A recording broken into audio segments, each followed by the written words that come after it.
Revolutionary greetings to all and sundry, particularly to my brave warriors for freedom of the once independent state of British Southern Cameroons. Today is the 4th of September 2020. I'm coming out today to urge our very resilient people of the Southern Cameroons to note that this is a very important moment, a moment to read the signs of the times. I'm doing this broadcast because I have just read a decision by someone, his name is Achobang Paul, who goes around calling himself the city mayor of Bamenda. Not only is he an impostor, but he pretends not to recognize that he is an impostor. I say so because it is important to keep reminding all and sundry around the world that the people of the great and beautiful city of Bamenda did not go for any elections. The people who voted Mr. Achobang Paul are soldiers and francophone civil servants dispatched from Yaoundé. And according to the official count, they represented, at the end of the day, less than 2% of the population of Bamenda.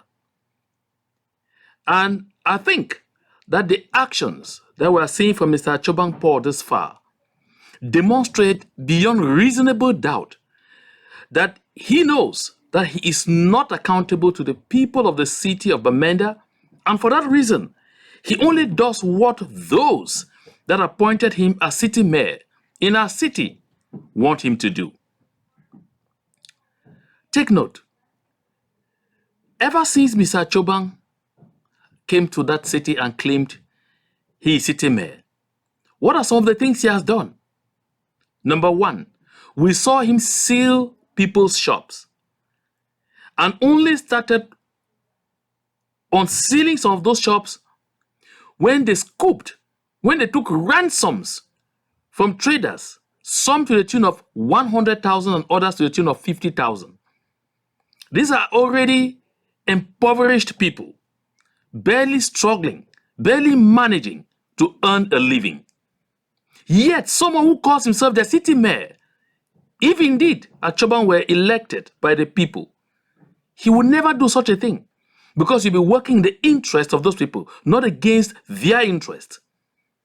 As if that was not enough, we saw Mr. Achobang Paul impose some lockdown days in the city of Bamenda just to get at the people, because the people have decided that every Monday they will observe ghost towns, which is part of an agreement that they sealed with the Civil Society Consortium since 2017. Because we believe in taking the peaceful approach to call the attention of the world to the plight of the people of the Southern Cameroons, to our aspiration for freedom, to our determination to take back our country. They think that the most important thing to do is to force our people to make a recourse to arms like others have done. My dear people of the Southern Cameroons, I see the decision made this day and released by Mr. Achobang Paul and followed by the colonial governor in Bamenda, Mr. Adolphe Lele Lafrique, banning the circulation of both commercial and private motorbikes in Bamenda as an affront, a huge affront. This is the height of provocation.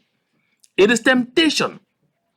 And I think it is time enough for the people of the Southern Cameroons to rise like one man and come out there to put an end to this nonsense. It's gone on for too long, for just too long. My dear people, just take a look around you and ask yourself this question. When these heartless people take such decisions, what do they think will happen to the over 15,000 young boys who earn their living, feed their families, provide medical facilities or assistance to other family members and their children, and make sure that they pay their rentals and everything through the exploitation of those commercial motorbikes? What is going to happen to them? Official figures show that there are at least 15,000 of them. A good majority of this are university graduates. Some of them hold master's degrees. But because of what we have been going through for 6 decades in that country, they can't have jobs. And so, to at least earn a living, they get riding commercial motorbikes as a disguised form of employment. And so today, when someone just gets up from nowhere and imagines that he is saying until further notice, no commercial bikes, no private motorbikes will be seen in the city of Bamenda, that person must be a joker. I think that person, honestly, is a joker. Not only is it unacceptable that you get up one morning and decide to unemploy at least 15,000 people. And if you go by the African culture, by the culture of the people of the grass field, each of these 15,000 people should be taking care of at least a family of 7. So by the time you multiply 15,000 times 7, begin having an idea of the number of thousands of people that are at this moment I'm speaking being sent into misery simply because they are Southern Cameroonians. And that is not all. Even for those who own vehicles in the city of Bamenda, how many of the secondary roads are passable? How many? There are a lot. I mean, a lot of neighborhoods where to get there you can only go through motorbikes. To come out of those places into town to purchase basic necessities and go back, it's only by the use of motorbikes.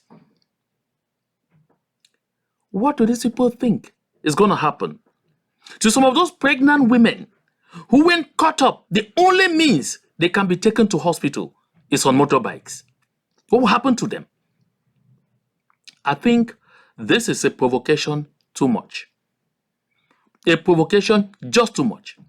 And this is following at least 5 days. 5 days of continuous breaking into shops and looting by the soldiers of La République du Cameroun. Since Tuesday morning, right up to this day, it's been a looting bonanza by the soldiers of La République du Cameroun. They have looted shops, destroyed others until they can loot no more. That is why they shut the town. That's why they get up early in the morning and start firing in the air to scare the traders to go away, not to come look onto their shops, to give them time enough to steal everything they can steal and impoverish the people.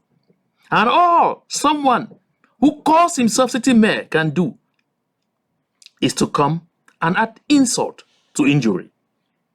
My dear people, we have let this thing happen too long because we have decided that we will use the only other peaceful means available that could at least secure life, meaning the ghost towns.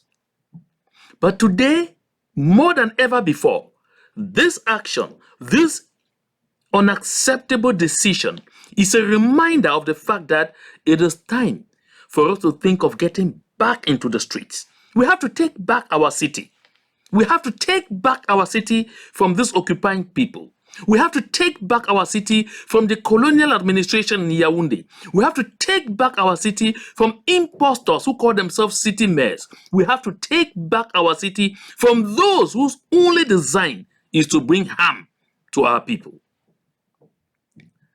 I'm using this platform to urge the people of the city of Bamenda, the brave and resilient people of the city of Bamenda, especially car owners, to, in solidarity with owners of both commercial and private motorbikes to park down their vehicles until further notice.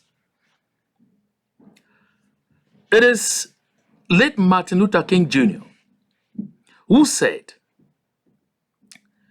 "In life, there is a necessary maladjustment."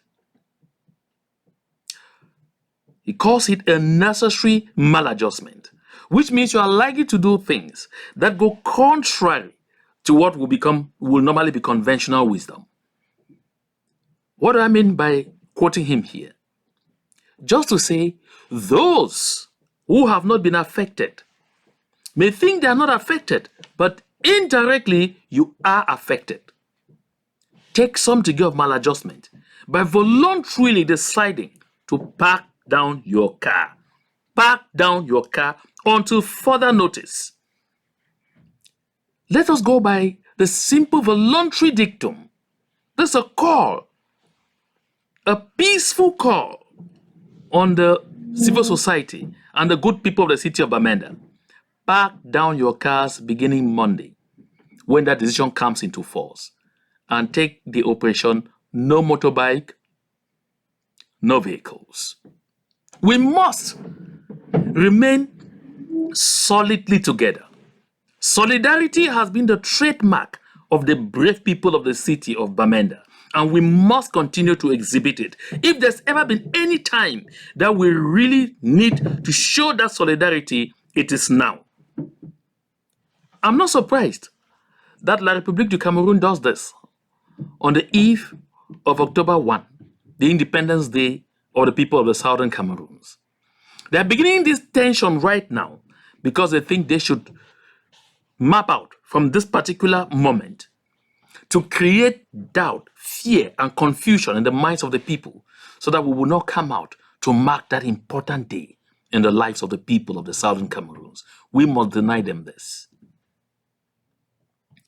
Before what they are doing in Bamenda, they were in Boyo, in Nanyajwa, where they burned down shops, burned down all the goods of business people who had even vacated Bello and returned to that village community and continued managing some form of business to survive on. They burned down everything.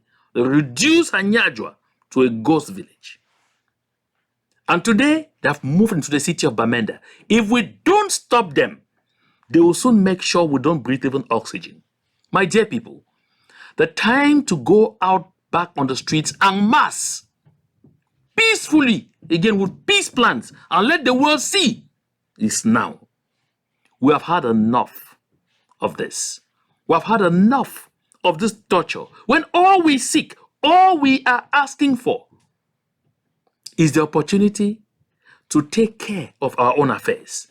And while they are doing all of this nonsense, they are going about signing meaningless decrees and talking about meaningless elections while killing and destroying our people on a daily basis.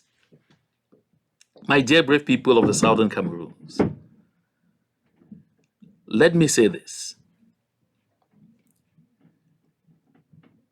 There are moments you think that those who call themselves elite and those who claim to be wielding power have some sense in their skulls. Hell no. A good lot of them generally don't. That's why we are seeing what we are seeing today in the Southern Cameroons. And you look at this, the decision is being seriously applauded and has even been advised by some of those who go around by the name elite and call themselves our elite. Oh no, we have to rise up like one man and say no. If we continue to pamper them by just saying, well, let us just observe this and see what happens. No, sorry.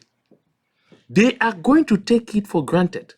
There will soon come a time when they will tell you, when they will tell us that even to breathe oxygen, we have to write an application to them. First, they started by saying we have to write an application to obtain a machete that you need for agriculture on a daily basis. A machete that you need to clean even your yard on a daily basis. If you need iron rod, then you need to construct your house. You need to write an application. Soon we will have to write an application to breathe the oxygen that is flowing around us freely. We have to say no. It is high time we say no. I am coming out on this platform tonight, this 4th day of September, in the year 2020, to urge the good people, the brave people, the resilient people, the peace-loving people of the city of Bamenda to please park down your cars beginning Monday, September 6th, until further notice. Until this illegal, inhuman, and unacceptable decision affecting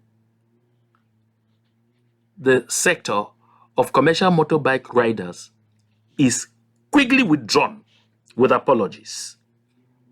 If that doesn't happen, all cars will be packed down. All cars should be packed down. In fact, all cars must be packed down. This is the pact we agreed to since 2016 November, when the entire civil society in the southern Cameroons came together in communion and decided that it was time to seek freedom. We will not relent until the bells of freedom, which are ringing at some tolerable distance, begin coming closer and closer. Yes, of course, we will be free. Southern Cameroons will be free. To God be the glory.